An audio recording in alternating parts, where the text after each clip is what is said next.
This podcast is sponsored by the White Bear Micropub in Southbourne-on-Sea. No loud music, no TVs, and no ringtones. Just good ale, good conversation, and good times. Just like a pub used to be. Check out www.thewhitebear.co.uk. Here come the cherries and we're heading for the top of the tree. Bournemouth is a team that's going to show Division 3. Here come the leaders and the scorers at the Saturday, showing how to win the Southern way. So we sing, come on Bournemouth, come on Bournemouth. While you're out there winning, hear the shouting and the singing. We sing, come on Bournemouth, come on Bournemouth. Here come the cherries, here come the cherries, here come the cherries, number one.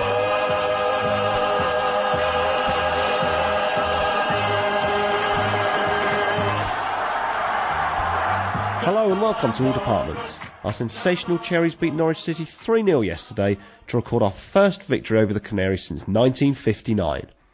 Here to reflect on our biggest win at Dean Court this season is Cherry Chimes blogger Peter Bell. Peter, how are you? I'm very well, thank you.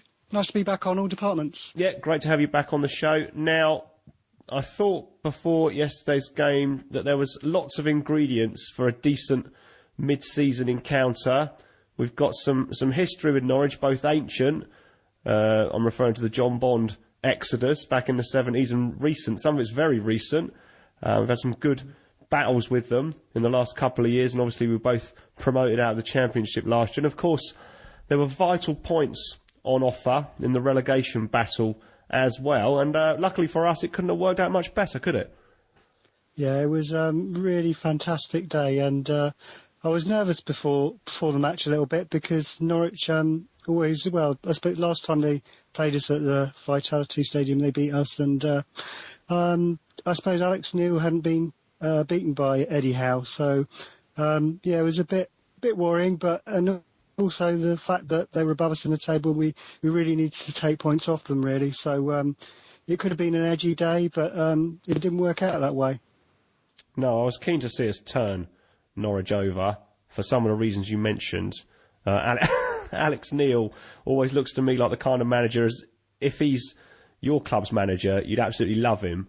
But if he isn't, and obviously he's not ours, he's quite difficult to like. But he's done a good job for them. But yeah, I did certainly take a little bit of satisfaction from that aspect of our victory yesterday. We were very disappointed, I think, after the West Ham game. We didn't play our best. West Ham are a good team, but it was still almost the same side that took the pitch against Norwich yesterday. There was one change. Mark Pugh came in for Matt Ritchie. Ritchie's dead leg may have been slightly worse than first reported. I've had a couple of dead legs in my time. It is not pleasant, but it doesn't tend to last that long.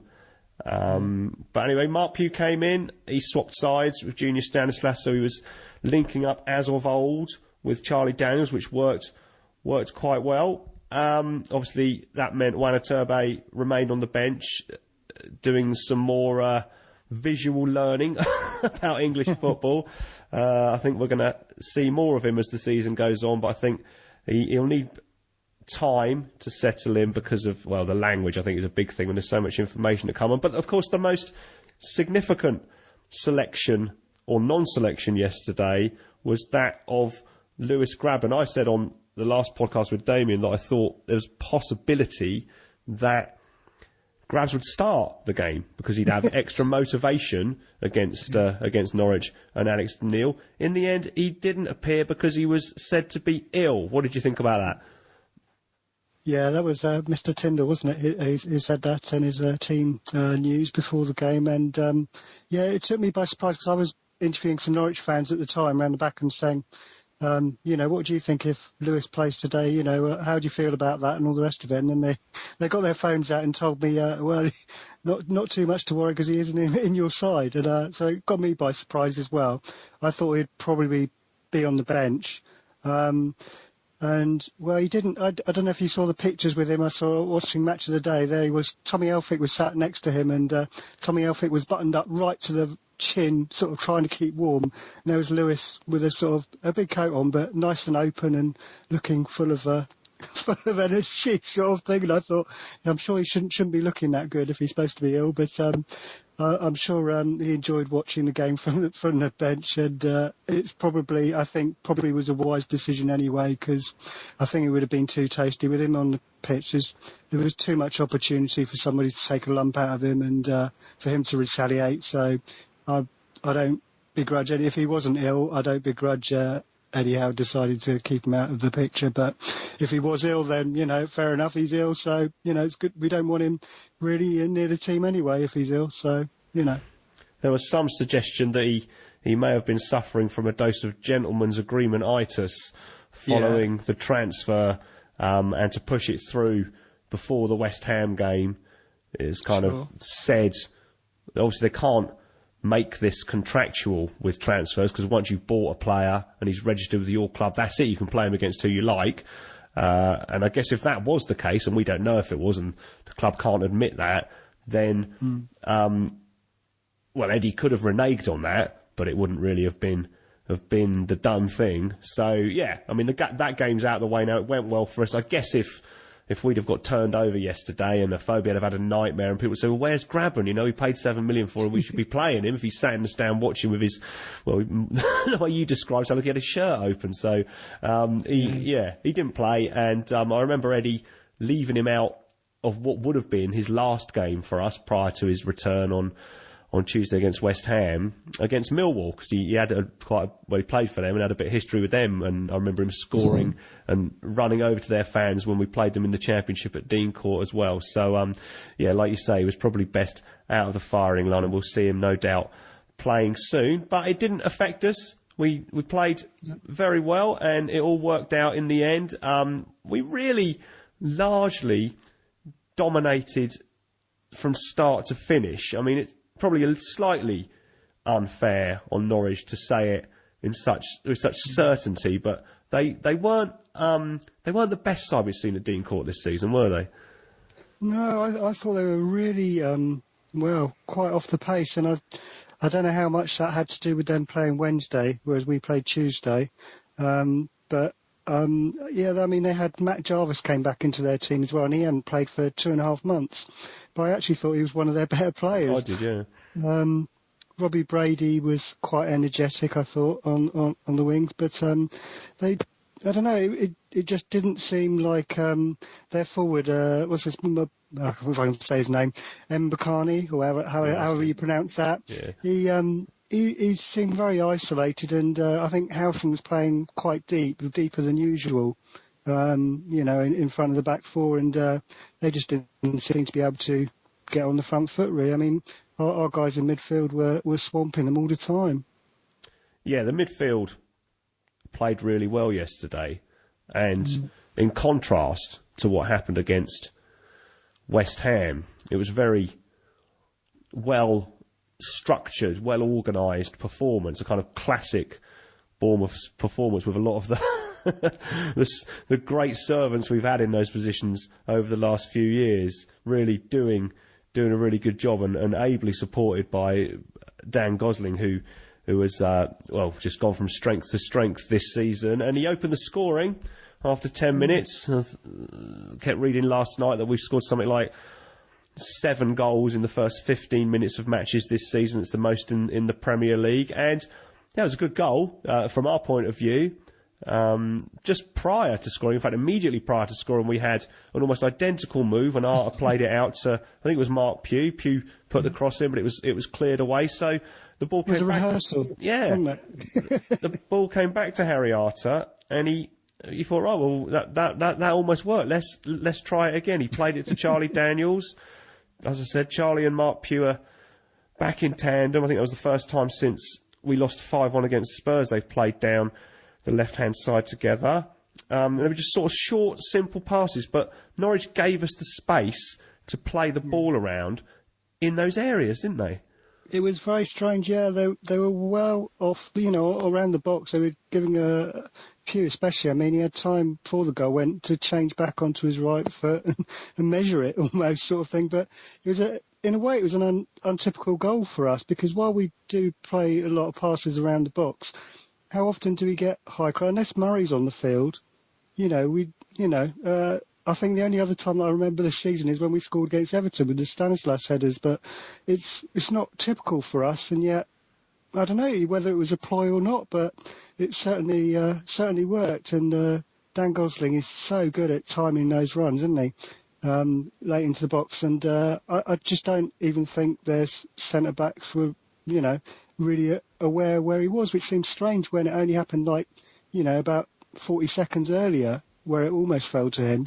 I don't know. They just had no communication in that defence at all, Norwich, and it was an excellent start for us. I mean, 10 minutes gone to be 1-0 up at home in a match that was, you can't say it was a must win, but it felt like it was a must win, even though we've got lots of games to go this season, and it was an excellent start for us.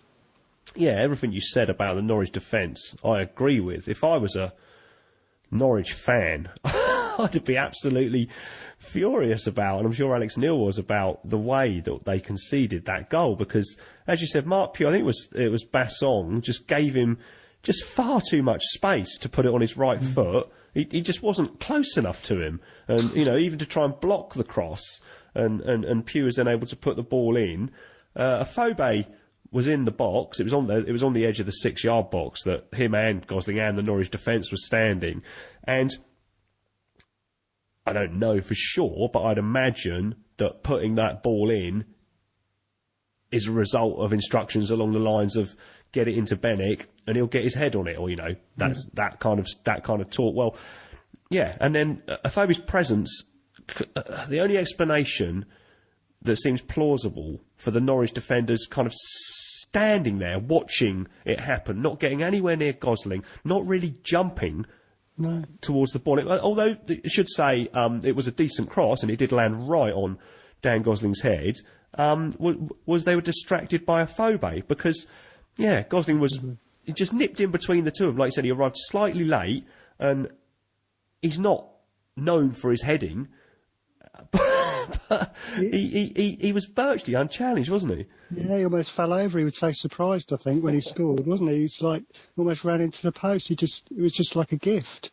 And if I was Alex Neil, I would have been fuming at that moment. No, he probably was, but it was just. I mean, Bournemouth are renowned for their fast starts as well, and the whole, even before that, there'd been, I think. There was an earlier chance when the ball was played up to Afobe and he had a shot sort of like, from the edge of the box, and just, and there was no tackling, or, they were letting us get up towards their box, quite easily, I thought. And, if they defend like that for the rest of the season, then I think Norwich could be one of the ones who I decide should be in the bottom three rather than the ones that are there at the moment. Because it was poor. Yeah, well, I was about to say let's hope they do defend like that for the rest of the season. I mean, I don't care who goes down as long as it isn't us. If Norwich stay up, that's fine, as long as we're not in the bottom three. But yeah, if it's between them and us, obviously I want them to go down and us to stay up. But yeah, Gosling's fourth goal of the season, 3 in the Premier League, which I was surprised to learn is his most ever in a Premier League season. He's not a prolific goal-scoring midfielder, but he seems to have a goal in him. So. I heard that was his first goal at Dean Court as well, which that was a mistake, because that was on Match of the Day. They said that, and he scored against Liverpool in the League Cup quarter-final. That's right. Yeah, that's right. I think he might have scored another goal at Dean Court. I can't remember, but as soon as they said that on Match of the Day, I thought, no, he definitely scored in that game. So I think they may have meant in the Premier League and forgotten that there are other competitions and other leagues. But it turns out there are after all. Anyway, so we're 1 up. My celebrations were slightly muted, sort of in my head, because of what happened on Tuesday. I thought, well, great, we've gone a goal up, but with Tuesday's second half capitulation still fresh in my memory, I thought, well, yeah, I mean, you would rather be 1 up than 0-0, but I just it's just not enough. We need to get that second goal. And we did push on and try to get the second goal in the first half. I mean, Gosling was full of confidence and full of running at this point, and I think he led the... Now, seems to be every week you see the statistics about how far the Bournemouth midfield has run compared to the other teams in the division, and we always outrun them. That's not the only aspect of the game, but it's still quite satisfying to see that. And he had another effort actually, and curled one just past the post. And well, we've already talked about him a little bit, but yeah, he's just gone, well, up in my estimation now from strength to strength this season, hasn't he? Yeah, I mean, I think he's. Has he had a call up before for England? He has, hasn't he? Gosling. Maybe yeah. I mean, you just think, well, why isn't Hodgson thinking about somebody like that in this? Because his performances. I mean, they must look at the stats. He's right up there at the top for his passes. He's starting to score goals now as well. He could make a late burst into and his age. Everybody thinks he's sort of older than he is. He's only about 26, I think now. He's 25. Yeah, he's nearly 26. Yeah. I'm just looking him up now, and he's 26 on the 1st of February, and he's got 3 under 21 caps. Yeah. He can't be far off, He can't be far. I know Eddie Howe was shouting about Sermon a few months ago, but I tell you, Dan Gosling, he can't be far away from getting looked at. Cause I think he's got the experience. He's played with quite a few Premier League teams now, and I mean, you don't get to the top of those ratings just it's not just his running. He's also his passing's been very good. I say he's got a goal in him. So we could do worse than at least have him in the squad, I would say. Yeah, well, they showed Ray Lewington and Roy Hodgson at a match yesterday. I think it might have been Spurs' match against Sunderland. Maybe they travelled to another one after that because that was the early kick-off, wasn't it? I'm assuming they didn't travel to ours. But we had a starting line-up, and apart from Artur Boruc and Harry Arter, who is, playing for the Republic of Ireland, the other 9 were English. And you sort of think, well, I don't mind if they don't get called up for England if we're doing well, but it would be a real great moment for the club and the fans to see a serving player pull on an England shirt. And the way it's going, you sort of think, at least one of them could sneak into the squad. I mean, Daniels has been touted around quite a lot as well, and he's, certainly not doing his potential selection any harm the way he's been playing this season. But do you think there's any truth in the suggestion that, well, it's only Bournemouth and how seriously can they take it? And also, do you think that, not only that, but they, like I'm talking about Roy Hodgson and whoever else is involved in the selection, kind of think, oh, well, how much flack will we get if we pick a player from a club like Bournemouth and then they don't do well, as opposed to you pick someone from Spurs or even Aston Villa and they don't do that well, but they're at a big club. Do you think it has any influence on their thinking? I don't know. I mean, there are a lot of players to pick from, even though, the Premier League, as they say, has got a dearth of English players. I mean, they've got these, at Spurs, obviously, watching someone like Dele Alli, and it's got Kane there, obviously, up front, and I mean, unless they're really certain that one of our players is going to make it into the squad in time, I suppose, there's other players that they're looking at.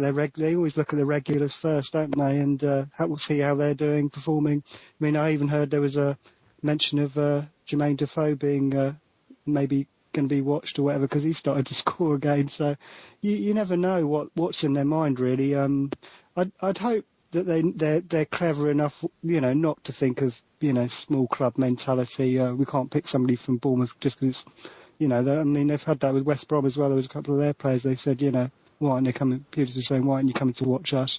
I mean, at the moment, from what I can see, the England team, it's not, while it's qualified well, it's not exactly, rooted in stone what the team should be. So, I think there are places up for grabs, and especially with the Premier League season the way it's been this year, I think Hodgson's got a difficult task in working out who he should take.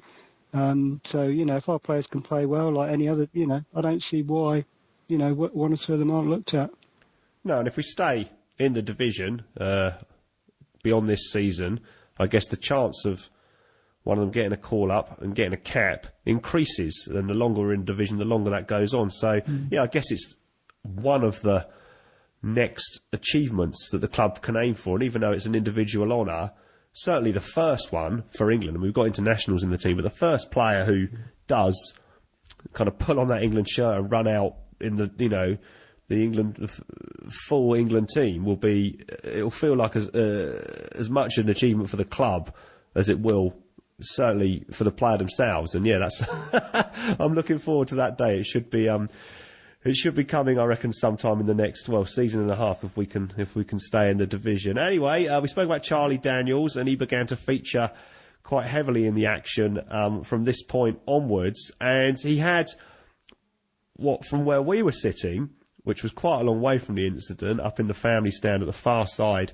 of the main stand, right down the other end of the pitch. He had a penalty appeal. He burst through, as he often seems to do, and it often seems to take the opposition by surprise, and it did for the goal as well, Afobe's goal. I remember against Swansea him doing something similar for one of our goals, and they just don't seem to expect that from him, and he got quite closely analysed by Jermaine Genius last night on Match of the Day. But anyway, Russell Martin was behind him and appeared to pull him down. He certainly put his hands on him. Like I said, from where we were all up, clear-cut penalty, and he pushed him over and all this kind of thing. Then you see it again, and you think, well, he definitely touched him, but, did he actually push him? And then Eddie said he thought it was 50-50. What was your view of that incident? Well, originally, as I say, I'm only sitting a few seats away from you. From our angle, it looked like it was something that should be seen at Twickenham rather than in court. But, and I was amazed at first that he didn't point straight to the spot. That's what I was expecting. And then when we saw it back, we gave the ref a heck of a lot of trouble just for that one alone. When I watched it back and saw it again, I thought, well, hang on, what is Charlie doing? So when he went down, it looked like as if his legs had gone from him. He just sort of like jumped almost. And it just didn't seem like where he put his hands that he would go down in that way. So I don't know whether they've been given some instruction. If you feel contact in the box, any kind of contact, go down. But it just didn't seem natural with the way you would fall if somebody had put their arms around you. But it was difficult. So I was surprised. The thing that surprised me, because I would have thought the referee had similar angle to what we did, which was behind the player. And from that angle, it looked a nailed-on penalty. So it was surprising, but I also think there's a bit of a record. I think he's given the most penalties. This is Robert Madley, isn't it, in the Premier League this season? Is it 10 or something? 10 in 15, and he's done 15 games, and he's given 10 penalties. At that point, and the incident we're going to come on to discuss in a minute, you'd have thought he hadn't given anything all season. It turns out he's given more than anybody else. Well, maybe he's trying to cut his mount that down, Put his stats down, you wonder, don't you? So I know psychologically in their head, they're probably, they must look at the figures and think, I've given an awful lot more than anybody else, so maybe, I'm being a bit too, I should rein myself in a bit. But, and also Bournemouth have obviously had in 2015, it was 20 penalties, wasn't it? We scored from or something like that, which is the most as well in the entire 92 clubs. So there's a history of thinking like, Bournemouth get penalties too easy. So they're always going to turn us down for at least one, you feel, if not more. So I don't know. It would have probably killed the game at that point, 1-0, 2-0. Early on, maybe he just didn't feel it was enough. But I think if you put your hands on the player in the box like that, you're asking for trouble. So I think he was a lucky boy, really, not to get a penalty against them. Yeah, I seem to have this discussion on the podcast every week the past few weeks about the level of offence. It's difficult to measure that merits a penalty. Sometimes they see it seems to be less than what would merit a free kick outside the box, and sometimes it seems to have to be a lot more. I don't know if there's any middle ground. With that one, Martin touched him, not really sure how hard, and Charlie went down. Charlie may have been expecting a bit more of a shove, but thought to himself, I'm trying to read his mind here, so I've got no idea if this is what he thought to himself. Well, I'm the penalty taker, so there's a chance of glory here, and thought he'd maybe. Well, I wouldn't say he dived, but went down at the first bit of contact, and Madley didn't quite see it the same way. Didn't give the penalty, but didn't book Daniels either. So not. It's a bit. A bit odd, but he luckily didn't affect the result. We thought that his actions in the first half, the referees or non-actions in the first half, were going to have a big impact on the game at half-time, because not a little while after that, and I think this was a bit more clear-cut, Ariata sent the old Callum Wilson bending pass up to Benica Fobe. It was perfectly placed and just sort of curled round in front of him and in front of the defenders, and in that no-man's land between the goalkeeper. Fobe was off, and it doesn't always work, but this time he was getting there first. And Declan Rudd, celebrating his 25th birthday in style, came out and just clattered a Fobe down outside the box, knee high or just below the knee. It wasn't an obvious goal-scoring opportunity in terms of there were a couple of covering defenders. Our mate Declan Hill, who was on the podcast last week, was going crazy about the fact it was a professional foul. And to be honest, when I saw it back, I agree with him. I mean, it was pretty violent conduct, wasn't it? Yeah, it was reckless, I think, in the most you could say in Norwich's defence, the keeper's defence. But that one I find really hard not to how the referee can actually not send the guy off. I found it really frustrating, and I know it happens to other teams in the league, but that one, it wasn't in the box, it was outside. There was two defenders, as you say. I would say they were, when I was watching it, I thought they were about a yard behind, but obviously when Afobe touched the ball to go round the keeper, that forced him slightly wider. So they would probably have been level to, maybe a yard in front of the ball by the time he'd got round the keeper if he'd been allowed to. But I still thought, the keeper coming out that far out of his box and to take a player like that at that height with his leg, I was just pleased in some ways that Afobe managed to continue afterwards, because if he'd lost him from a challenge like that and the referee had only given a yellow card, all the fans around near where we were going absolutely mental, and I can't really find any excuse for the referee on that one. Sorry. No, he was very lenient there, and I knew soon after the incident that he was only going to book him, because in a situation like that, not always, but 90% of the time, you see the ref running over and going for the back pocket if they're going to pull out the red card, and it comes out quickly and they kind of flourish it up. And none of that happened, and there was like a bit of an inquest, and then he flashed the yellow card. But yeah, I think technically not the obstruction of a direct goal scoring opportunity, but in terms of violent conduct, like serious foul play, I think definitely. And also, he didn't really have to do it. And when Rudd did it, he must have known that there was. I mean, I expect he's even thinking now, how did I get away with that? But he must have known there was didn't work out, almost nailed on chance that he was going to get a red card if he did what he did. And it was only 1-0, and there was plenty of the game left. Obviously, it was still in the first half, and no way would he have thought that he would have got away with that, and he still took the risk. But anyway, the ref madly didn't send him off, booked him. That was it. I think we had a little free kick. I think Junior Stanislas might have taken it, but it came to nothing, and that was kind of it. And then the ref was was booed off the pitch at half-time because people assumed that he should have A, given a penalty. Well, we talked about that one. It was like Eddie said, 50-50.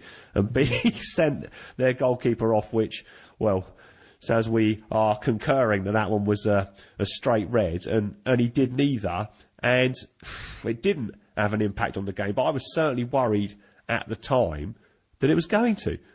Yeah, I mean, everybody would say, looking at the game from afar, 1-0 up at half-time, Bournemouth fans must be really happy, but if anything but, I think most people were absolutely livid with the referee's performance, but these things happen, and I think Eddie must have said some really good words to calm people down at half-time, the actual players, because I know at the time, certainly, Arthur was going mental as usual, and it could have flared up second half, but he managed to, put that frustration into energy and, get them to come out second half with, real, determination that was not going to spoil their day. They were going to make sure they got the 3 points. So I think that Eddie, I imagine, had a lot to say at half time, and they came out with the right mental attitude, the players. So, and that was really probably why they won the game in the end.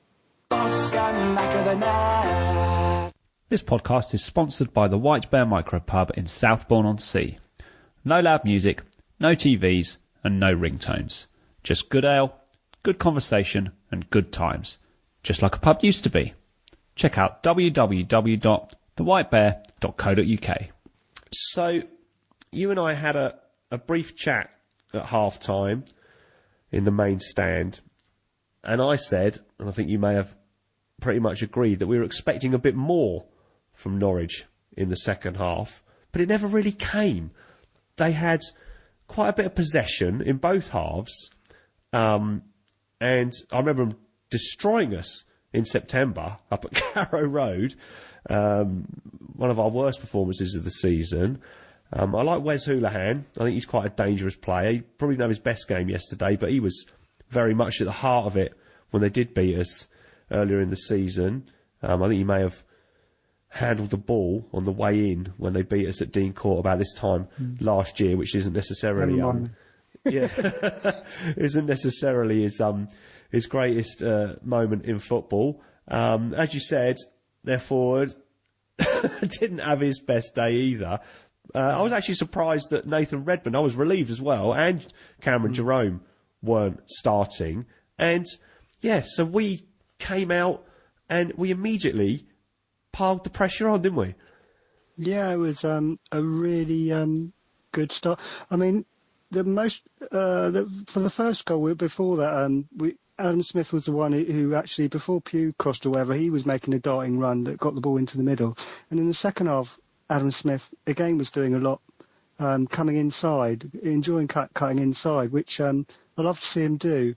And well, I mean, from the very start, I thought Mr. Pugh was certainly living up to expectations. I think he was relishing the chance that back on the left wing, and I thought he was going to score the first goal really of the second half when he got into the box. I don't know if you want to explain that, but I mean, some of the trickery he was showing was just breathtaking, and I think he beat three players taking the ball off Gosling, as it were, before he had a go. But he left, I think it was Besson on the floor in the first couple of minutes of the half, and had a shot which unfortunately managed to hit the keeper's legs. But I mean, it would have been probably one of the best goals that Bournemouth had scored this year, and that's saying something because there's been some incredible goals. But I thought Pugh was desperately unlucky, and you could see him talking to himself, thinking, "How did I not score?"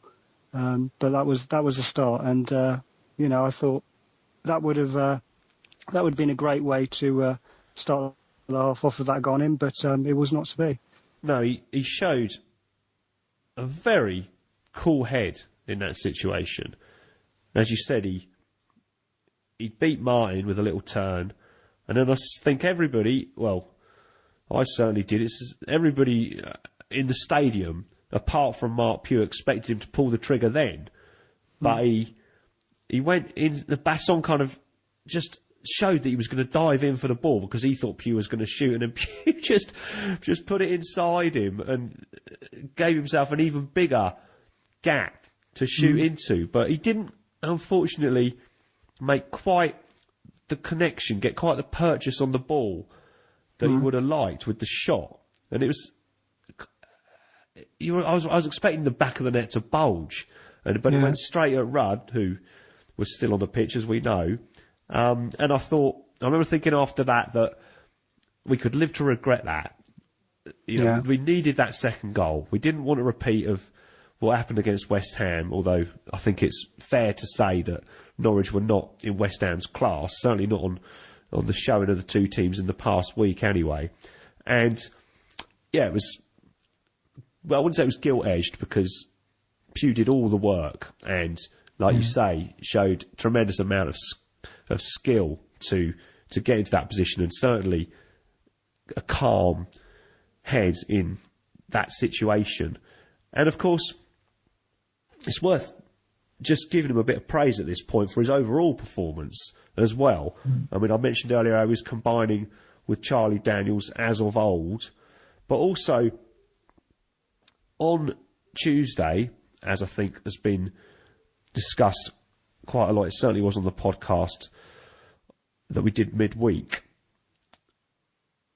Eddie brought Juan Iturbe on for Matt Ritchie, and that had an impact not just down that wing, but also all across the midfield in terms of how it suddenly left gaps everywhere because Juan needed assistance, I think it's fair to say. And he swapped over sides as well later on, and the gaps started to open up. And people were saying subsequently, well, I think I said it myself, Eddie should have brought on Mark Pugh, and Eddie probably thinks he should have brought on Mark Pugh.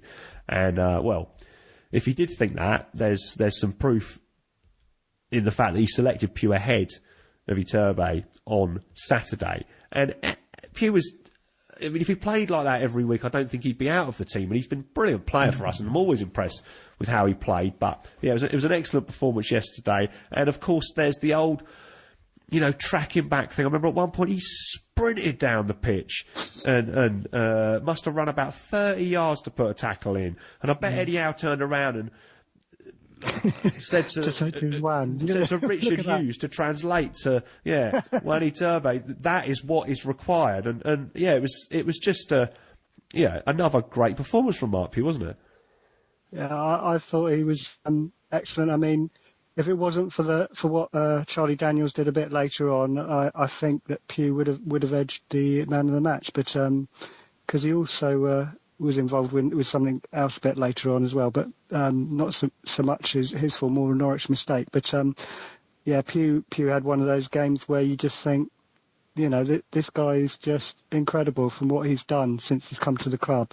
I mean, whoever did the spotting on him to get him to come to Bournemouth deserves a huge round of applause because he's certainly over the last 4 or 5 years he's been an outstanding player for us, and I hope that he always stays with us because I don't want to see him go and play for anybody else because he's just part of the club now, and he always puts in a performance. He always, even if he's not having a good game, he'll always do something during the game that helps us in some way. He just puts heart and soul into his performances, and I think he's one of those model professionals. Not every club has too many of them, but certainly Pugh is one of ours, and I think every time that he bursts the net, I think it's one of the best feelings because we all love him, and I think anything that he gets, he truly earns because he works so hard. I don't think all his ability, his trickery and that has come easy. He's worked at it, and now I would say he's probably one of the best players we've got for but if he's in the box and on the ball, you just never know what's going to happen with Pugh because he can beat a man standing on a sixpence, as I say. Yeah, Eddie Howe clearly loves him. He's awarded him with a lengthy contract in the past year, and it's just great to see him do well. Like you said, I think everybody loves to see that. He had a header not long after that, when I think they made a mistake in defence, and the ball kind of looped up, and Pugh got his head to it, and he couldn't really get a lot of power on it because of the way the ball had sort of just gone straight up in the air and come straight back down. But it was looping in, but then I think Martin got his head to it on the line, and then around that time as well, there was Harry Arter's penalty claim. This is another one we didn't get. Harry got the ball, and it was reminiscent of the penalty he did win against Middlesbrough last season in the springtime. And you could see he was thinking, well, I could pass left, I could pass right, but he thought, no, I'm gonna head straight into the box, which I do think Eddie tells them to do, get in the box, because the defence have to be more careful about throwing the tackles there. And then he went down under a challenge from Alex Tetty, and looked expectant. Looked expectant. Didn't yeah, everybody again is up shouting penalty. Harry Arter certainly was. He then lost his ability to control his mouth again and talked his way into the referee's book. I'm assuming that was what he was booked for, and not for diving. Did you think he was fouled, or do you think he went down a bit easy? I wasn't expecting him to get the decision. Put it that way. I think that as I say, they have been given instructions that if you get touched, go down. I don't know whether that's ethical. I think other teams probably do it as well. But to me, I probably wouldn't have given that one, actually. But, I think on the day that we weren't going to get anything from that referee unless it was absolutely blatant. And, it was going to take something pretty obvious for him to give it. Anything 50-50, we just were not going to get on that day. But I think Arter was probably wound up because of what had happened before as well. As I say, I think Wordsworth probably said at half-time, but he probably forgot, and the moment took over, and he picked up a yellow. But I don't think it's for diving or anything like that. No. But it was one of those moments where it could have been end of the game. But I don't think we had to wait too much longer, did we? Till we did get a decision. Yeah, no, I think it was about 6 minutes later, in the 54th minute, Mark Pugh won the penalty. Harry Arter was involved in this little move as well. Played the ball back to Junior Stanislas, who was on the corner of the 18-yard box. And then Junior put through this, just a little pass to Pugh, who was running in behind the defence. And Adija just pulled him back by the arm. It was his right arm. And then Adija threw his hands up in the air in, protesting his innocence, and that one was clear cut. There was no room for doubt in Madley's mind, because he just pulled him back by the arm. It was so obvious. I remember Pugh winning a penalty when we were in the Championship in an evening game. I can't remember who it was against. In similar circumstances, and there being some doubt over how much Pugh had been fouled and how perhaps he had gone to ground quite easy. But this one, there was no doubt about it, was there? No, I thought they were doing the do-si-do, as it were. He basically put his arm out and swung him round, didn't he, really? Country dance. But, no, it was good. I think some of the Norwich players were looking at Adija and thinking, what the heck were you thinking of, basically, with that one. He had to give that one, didn't he? I think Pugh had, already shown that he was a danger, and in the box, as soon as he gets in the box, they were going to have him, one way or another. They were going to try and stop him, and unfortunately he was too quick, and for them anyway. And it was great that we saw Charlie Daniels step up again. Yeah, Adija wasn't booked, which I was surprised by. No. I mean, it wasn't a red one, but it possibly was a yellow. It didn't matter. We got the penalty, and as you said, Charlie took it. But did you notice before the penalty was taken, there was a little bit of a discussion, possibly a spat going on between Stanislas Afobe and Charlie Daniels over who should take the penalty? Did you see that? I didn't actually see it. I mean, I saw Charlie take the ball and put it down, but no, I didn't. I thought there was something after the match as well. I don't know if you saw it in the, when they walk around on the pitch, and you'll see Stanislas talking to Charlie Daniels there, and he was saying he was apologising for something, like saying I wasn't going to take it or something like that. I was going to let you have it. But I think there was certainly something there he was trying to say to Daniels then. That he was just trying to stop maybe Afobe from taking it. So yeah, I guess there was something along those lines. But I was really pleased that Charlie got to take it anyway, because he done half that penalty, didn't he? Oh yeah, he does. But I wish he wouldn't hit the woodwork. It's so nerve-wracking. Like when you see it live, when you're there, West Brom was the same. In those moments when the referee blows the whistle and you see Charlie Daniels in this case run up to take the penalty, this only lasts for a second at the most, you always have, well I certainly do, hopefully Charlie Daniels doesn't, this element of doubt in your mind. I hope he doesn't miss it. So then, and everything seems to go into slow motion. So then when you see it hit against West Brom, it was the edge of the crossbar and the post. Against Norwich yesterday, it was the inside of the post on the floor. You think that's going to bounce out, and then it goes in, and then everything's fine. Then, but he really plays the margins with the goal to get it away from the goalkeeper. But that said, he's taken two, he's scored them both, and I think he's going to be at the front of the queue to take the next one, isn't he? He's calm, isn't he? He's really calm. Within his own mind, he knows exactly what he's going to do. And you remind me of who's the Nottingham Forest player, the England player, Pearce, wasn't it? He went psycho when he hits him. He's going to hit it, and he's going to burst the net with everything he's got. And I love him for it. I think it's absolutely brilliant. That's how a penalty should be taken. I hate all these little these little chips and delicate feints and trying to put the goalkeeper off a couple of times with stops before you've actually kicked the ball, and somebody just to smash it in. And I love the way Daniels does it, and I think that's a really, really good way for us to take penalties. I don't think there's any doubt. I wish some of the England team would take them like that. Another reason why Hodgson should pick him. No, there's plenty of other reasons. Yeah, you're right about him being calm, because when he celebrates afterwards, and even against West Brom when it was a late goal and it had a very good chance of being the winning goal away from home, he barely cracked a smile, and he just looks up at the crowd and kind of nods as if to say, yeah, well, we all knew that was going to happen, didn't we? Yeah, exactly. And even more so yesterday, he was very stony faced as he kind of just jogged away, and exactly the same thing. Yeah, the planets are once again aligned. I've done it. Don't worry, it's going to be all right.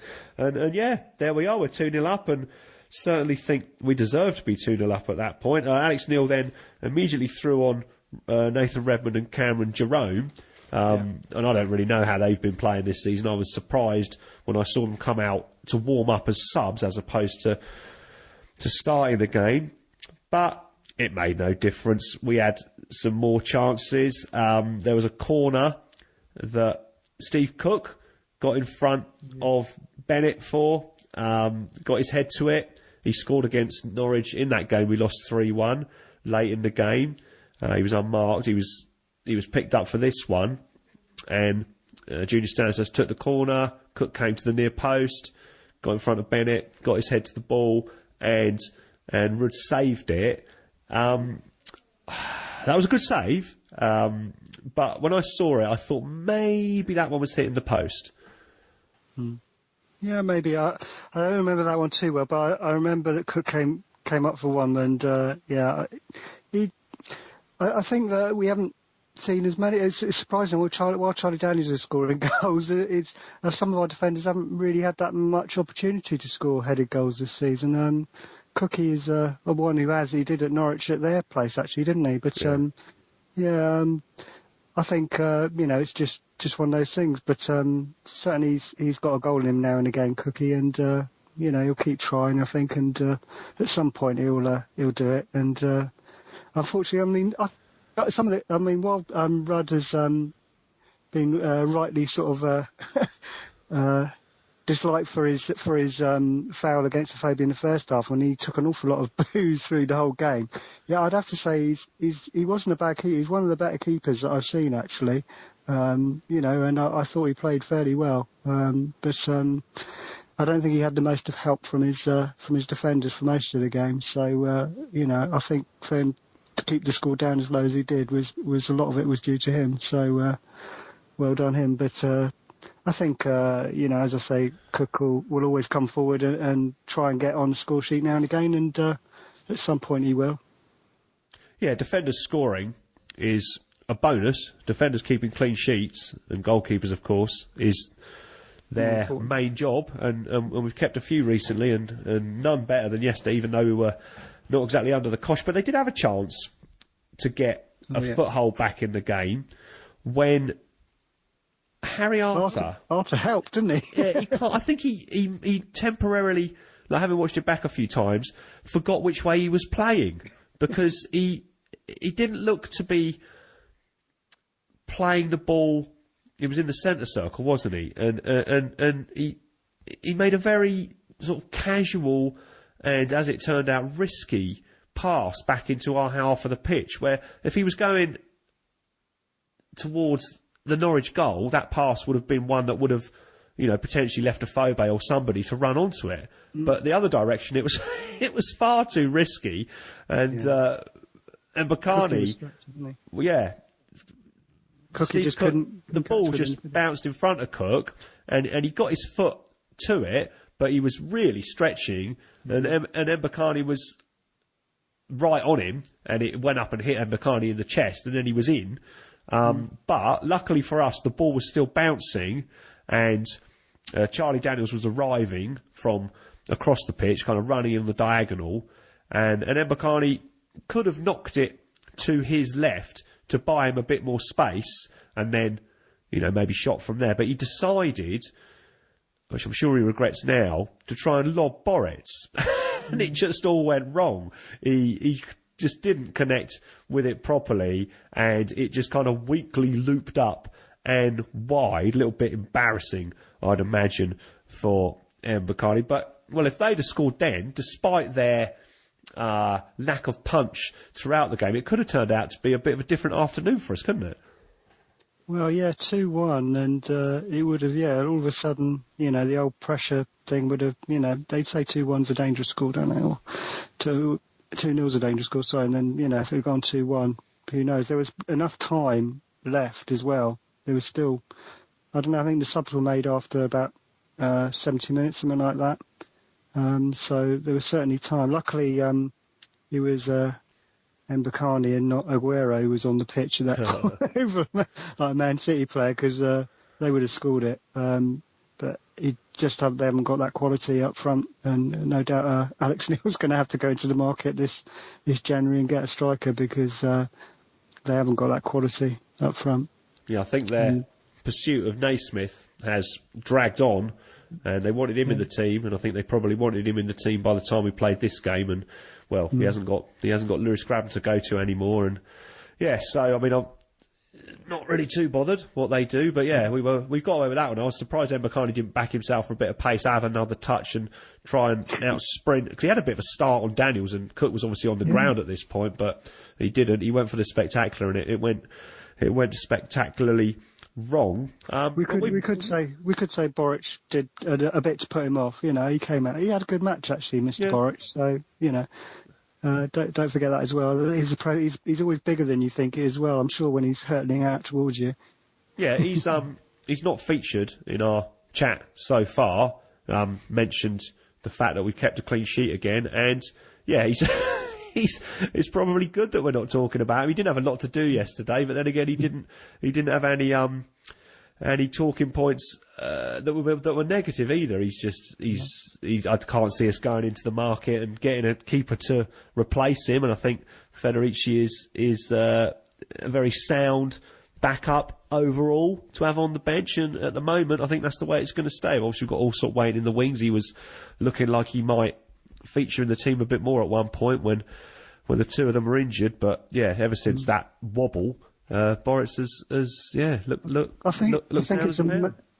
it's a major decision that he has to make next summer, though, Eddie, over the goal. I mean, I don't know why it's just a 1-year contract, whether he doesn't want to play for us after that or if he, does or whatever. But to replace Artur Boruc is going to take some finding. I mean, I heard this link with players like Rob Green, but I think we'd want a younger keeper than that. But, who would, Eddie go for if Boruc is not going to sign for it? I don't know. Because there aren't many great young keepers around that you'd say aren't already at either Premier League clubs or, maybe a bit. I don't know. I suppose if we stay up, we get a lot of money to spend, but a lot of that money would go on a goalkeeper, I think. Yeah, and I prefer somebody who's played in this league or in England, certainly in this league. I mean, you got players like Begovic at Chelsea. He played for us before, didn't he? And he's obviously an experienced keeper, might be available. That's the kind of person I would like to see come in to replace Boruc. I wouldn't like to see a player come from another country straight into the team as, you're our number one guy and we know you're going to be all right, because I just don't think it works. I don't mind if they go and do a bit of work experience at another club for a little while and then come to us in the Premier League. But yeah, I prefer it when they've played in this country for a while. I don't mind what country they come from as long as they've picked up experience in English football. Yeah, someone like the Cardiff keeper, Marshall, is it? Or something like that. If they didn't come up, he'd probably go, like he did with going for Federici, he'd probably look there, that sort of area first. But whether if he's got, as I say, more money to spend because we've stayed up, then we could go for a more expensive keeper, as you say. But I don't know. I mean, there's some brilliant keepers that people like Butland and that. He's not going to leave Stoke, is he? And I don't know, Rob Elliott, I suppose, at Newcastle. He's been impressive. Keeper. Yeah, I'm still having nightmares about his performance against us. But you don't know who's going to. It probably depends who goes down of those three, as one of them got actually quite a good keeper. Absolutely. Well, we'll wait and see. I mean, I can see Boruc at the moment. I don't know, what his situation is, but being offered another year, at least being kept on in the squad, possibly starting next season. But like you said, his contract runs out, so we'll wait and see. So we continued to press and had the second goal, and I was feeling a bit better about things at this point. And like you said, 2-1 could be a dangerous scoreline, but apart from that mistake or poor effort from Mbakani, they didn't really look like scoring. Benicophobe had played all right, I thought. He had an overhead kick from a Junior Stanislas corner, which was blocked. I was willing him to score, like everybody else, but as the clock ticked on, I started to think, well, you've done well. You've held the ball up well, some nice touches. You gave their defence a constant problem to worry about. But I kept looking at him and thinking, especially as the second half wore on, you're looking more and more tired, and he obviously had that incident with Rudd in the first half, which, wasn't pleasant. I also noticed that he seemed to spend a lot of time throughout the game, and this be maybe just learning. I don't know how much he's played up front on his own before, but running back into an onside position whilst we were coming forward. I think he was thinking, I'm offside again, I've got to get back onside. And then I saw, just before he scored, Glenn Murray come out and start warming up. And it wasn't the kind of casual stretching and then chatting to, his old teammates like Cameron Jerome type of warming up. It was proper... I'm ready. Yes, sprinting up and down, like proper sprints. So I'm coming on soon, and I need to do a few sprints before I come on to really get my muscles warmed up and ready to go. And I said to my son, Murray's going to come on for a phobia in a minute, but he did come on for him eventually, but not too soon, thankfully, because we scored the third goal, and this was certainly the pick of the bunch and the one I've watched back more than any others. Norwich made a sort of pretty careless clearance of the ball to the halfway line, and it fell to Charlie Daniels. Charlie again went off on one of these unexpected, well, certainly unexpected by the opposition runs. He nutmegged Russell Martin, kind of bounced off the inside of one of Martin's legs. He raced away from Nathan Redmond, who kind of waved his foot but didn't do enough to get to the ball. And then immediately Charlie was off and he was in acres of space, and he looked up and you can see on the camera that's shooting from the east stand, Benik Afobe immediately jumps to it and starts pointing to where he wants the ball. And then they both did everything sort of absolutely perfectly. Charlie sent in this wonderful low cross, which just curved right around, like between Bassong and Declan Rudd. And then Yannick Afobe was able to get there at just the right moment and volley it into the net. And I was surprised that it went in, because my actual line of sight was blocked by Bassong. And, you know, the next thing I knew, it was just flying into the net. And with that single touch, you could kind of see why Eddie was prepared to pay all that money for him, couldn't you? I mean, it was the timing of the run, and, you know, I mean, he met it on his stride pattern, didn't he? He won. It made it look such a simple goal. But I'll tell you, that cross from Charlie Daniels was the ball of the game, without doubt. It was just incredible. But I quite enjoyed the nutmeg. I thought that was clever, because he actually ran off the pitch when he nutmegged Martin, didn't he? And I thought Redmond was one of their fastest players, but he just couldn't keep up with him, could he? Couldn't get anywhere near Daniels. And for Afobe to be pointing, this is where I want it, that is kind of like, I don't know, it's kind of like the things you expect to work when, you know, on a Sunday league sort of thing, game sort of thing. I'll try and put it there, you know, sort of thing. But I don't know, you just don't see professionals do that very often. And I don't know, for it to work out, everybody knew what they were trying to do. And to see it happen, you know, at that speed, it was almost like, to us, it was like almost in slow motion, I suppose, because we knew where we wanted it, where Afobe wanted it. And Daniels just supplied the cross, and I think Afobe would be the first person to have gone straight over to Daniels and said, "Well, you made that."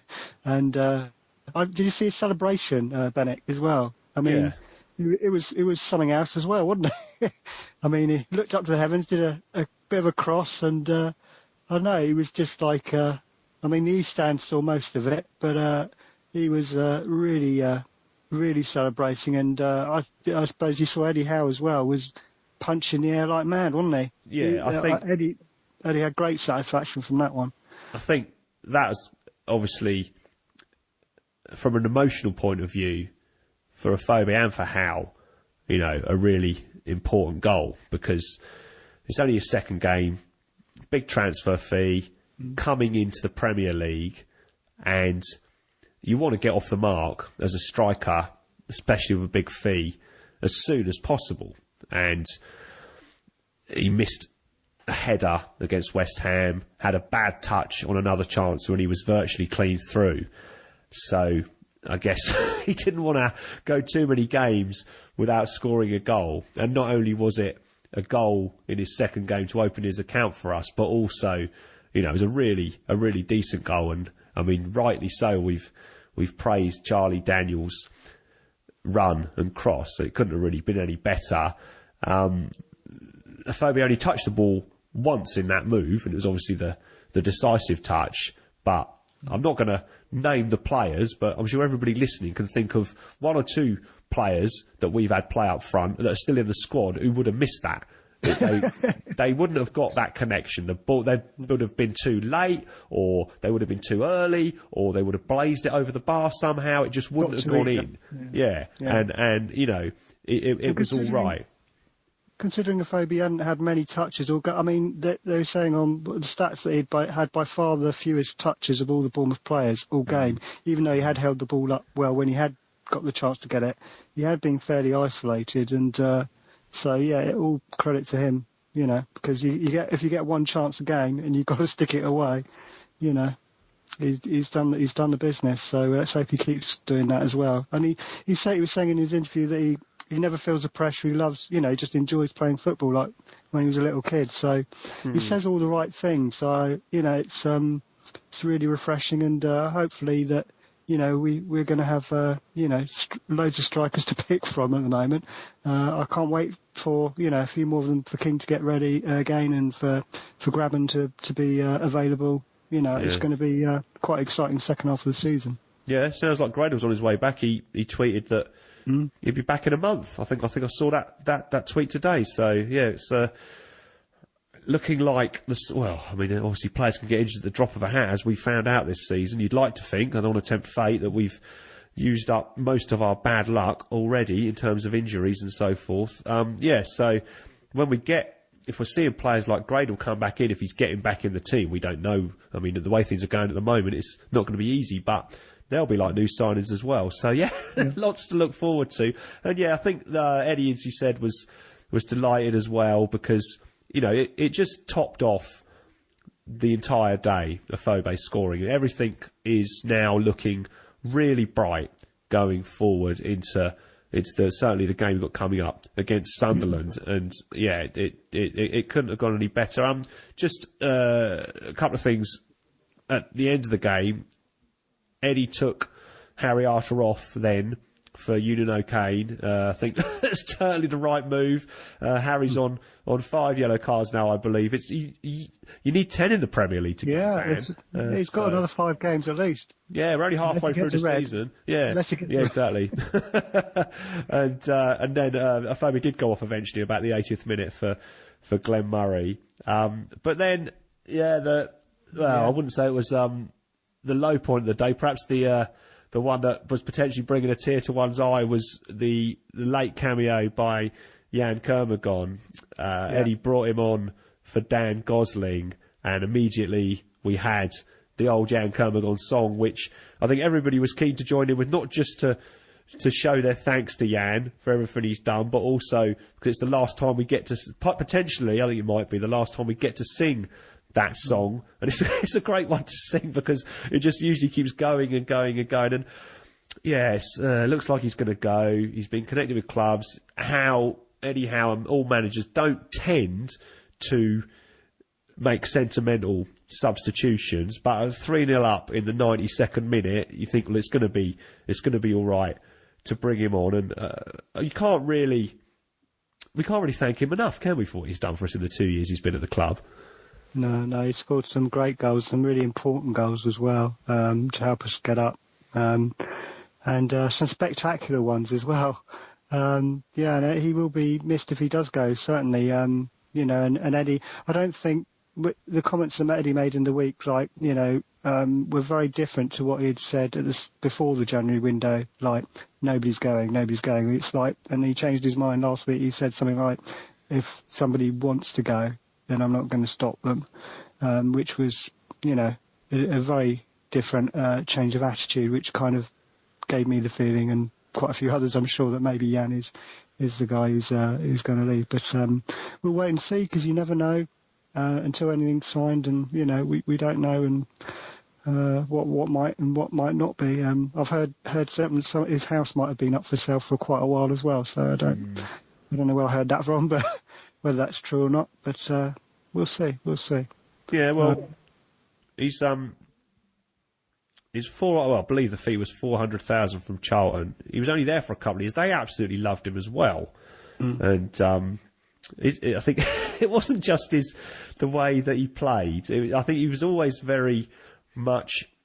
I don't know why, because I don't know him, but just came across as a good man, as a likeable character. Yeah. And you get the feeling that, much like when we went to Charlton on that great day in May, and he was taken off towards the end of the game and the entire ground rose to applaud him, you know that if he comes back to Dean Court, even if he is playing for somebody like Reading, he's still going to be really well received. And yeah, just thinking about, I think my favourite Jan Kermagon moment, if we don't see him in a Bournemouth shirt again, was when he controlled the ball with his back against Nottingham Forest towards the end of our first season in the Championship. He just had that extra little something that, it really made a big difference to the options that we had at the time in our team, and just added a little bit of magic, didn't it? Yeah, he was. His favourite player was Eric Cantona, wasn't he? And he had that kind of just that aura about him that he could do something amazing. And I mean, for me, it's the goal when Francis crossed. I've forgotten which team at the games last season when he scored that overhead kick or whatever. That's, Ipswich, wasn't it? Yeah. Ipswich, yeah. I mean, that was just amazing. So, and the goal he scored against Brighton at the way, when we needed the points to get out. I mean, you can just keep going on. Yeah, that night against Leeds when he scored a couple of goals. Yeah, it's just fantastic. Against Doncaster. So, I mean, there's just so many of them. You look back at it. No, it shouldn't have to end, really. Yeah. I mean, maybe, if he's not going to get the games in the Premier League and he's only got maybe 1 year left or something like that, he thinks, of playing, then, for him, the player, then I hope that he gets to play, as many games as he can. And if that isn't with us, then, I think everybody's understanding that, then, he should play. I mean, if you were a footballer and you were, you're told that, probably you got about a year left, wouldn't you want to play games? You would, wouldn't you? So. Oh, definitely. I think this is one we can safely say will be received well by the fans if he leaves. It won't be the kind of reaction that followed the transfers of Lewis Graben, for example, to Norwich. Yeah. I think Jan will go with everybody's best wishes. So nice to see him in the Bournemouth shirt again, and you'd like to think it won't be the last time, but I certainly get the feeling it is, and that was that. We won. Haven't beaten Norwich for 57 years, so put that one right, and well, more importantly, we got the points and goals. The goal difference doesn't look too bad compared to the other teams around us now. I was looking at that. Yeah, minus. It's like another point, isn't it? Yeah. I think Sunderland are on minus 18, Newcastle minus 15, Norwich minus 14. So we're minus 11. Yeah, Swansea are on minus 11, but they haven't played. I mean, it's going to be through gritted teeth, but I should be cheering Watford on when they play Sunderland. So yeah, I mean, that's when we were getting hammered 5-1 in consecutive weeks earlier in the season. It's like, the goal difference as well. But now, I mean, all the teams above us have got very strong goal differences compared to ours, but all the teams below us apart from Swansea that I mentioned, have got worse. So yeah, that could certainly help at the end of the season. And of course, Sunderland are next, and that's needless to say another huge game, isn't it?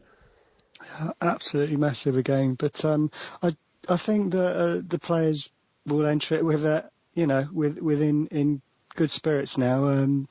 I think away from home they also, I don't know what it is, but we do tend to like being the underdogs going away and like to go to these big grounds and give them what for, as it were. They just love playing at these big stadiums, the players, and I think Sunderland are gonna have to be at their absolute best to try and hold us back, because I think with the way they've been playing of late, with that 4-1 defeat at Spurs, then obviously they've got problems, and it's just all set up really well. Because if we'd have lost against Norwich, then I was then thinking like, where are we going to get these points? Because that would have really put us, right back in the hands of the bottom three, sort of, or close to it. I mean, it was possible we could have been in the bottom three, I think, wasn't it, if we'd have lost heavily. I don't know, with Swansea still to play, but it certainly looks a lot healthier now, 5 points off the bottom three, and if we can get another 3 points next weekend, then, we'll be looking forward to the next, well, we've got the FA Cup, but then the next home game is Arsenal, just a small team down the road. So.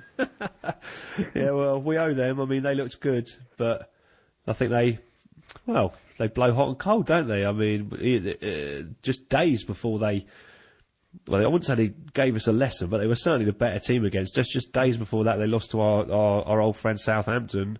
They were thrashed by them, and they drew with Stoke today. And yeah, I mean, it's as everybody keeps saying, it is one of those seasons. And you look at the fixtures coming up, you look at Sunderland coming up, you think, there's points there. But then you look at Arsenal, you think that's going to be tough. But then, we've picked up points against some big teams this season. So I think we've got Palace away again as well, haven't we? So Palace away, and they're suddenly finding it hard to score. So don't know. And their home form isn't great either. Their away form has been the thing that's propped up their season.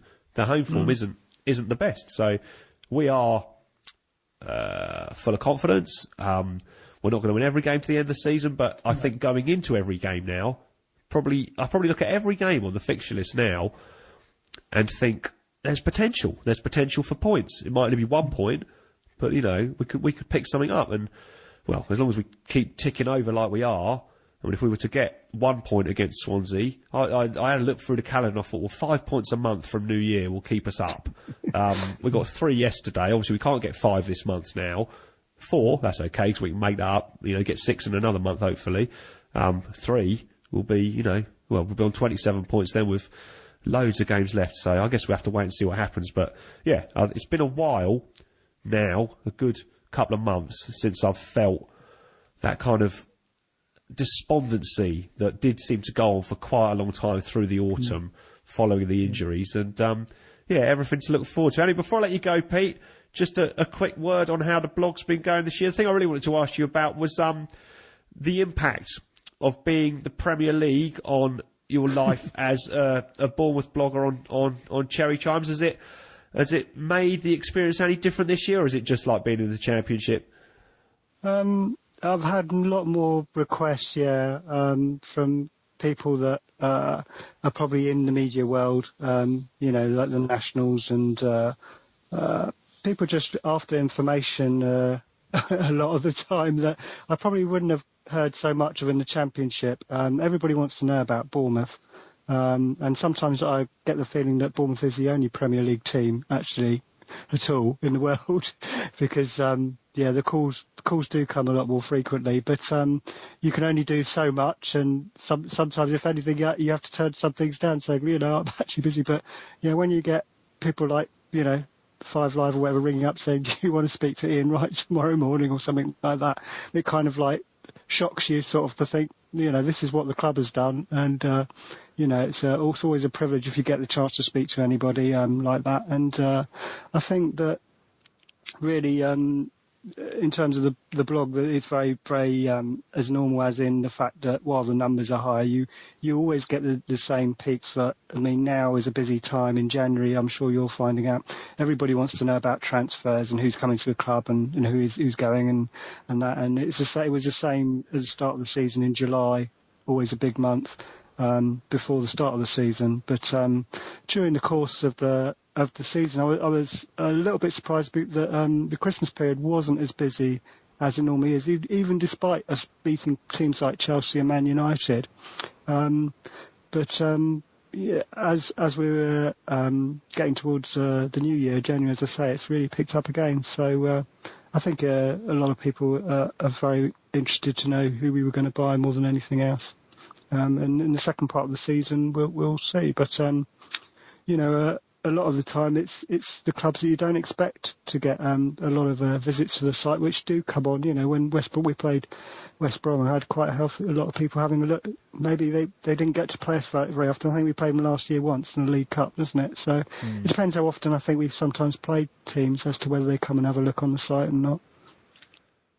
Well, but, it's a more than valuable resource, I think, for Bournemouth supporters, both locally and internationally now. So I know you work very hard on that. There's 2 or 3 articles a day, plus other bits coming out pretty regularly. So keep up the good work with that, and thanks ever so much for coming on the show. And we'll speak to you again soon. It's been a pleasure. Thank you very much, and all the best with all departments this year for the rest of the year. And let's hope you get to talk about some more wins. Thanks again to Pete for coming on the podcast. As I always say following his appearances, Cherry Chimes is well worth a look if you're not already a regular reader. The spectre of Sunderland and Big Sam now loom large on the northeast horizon.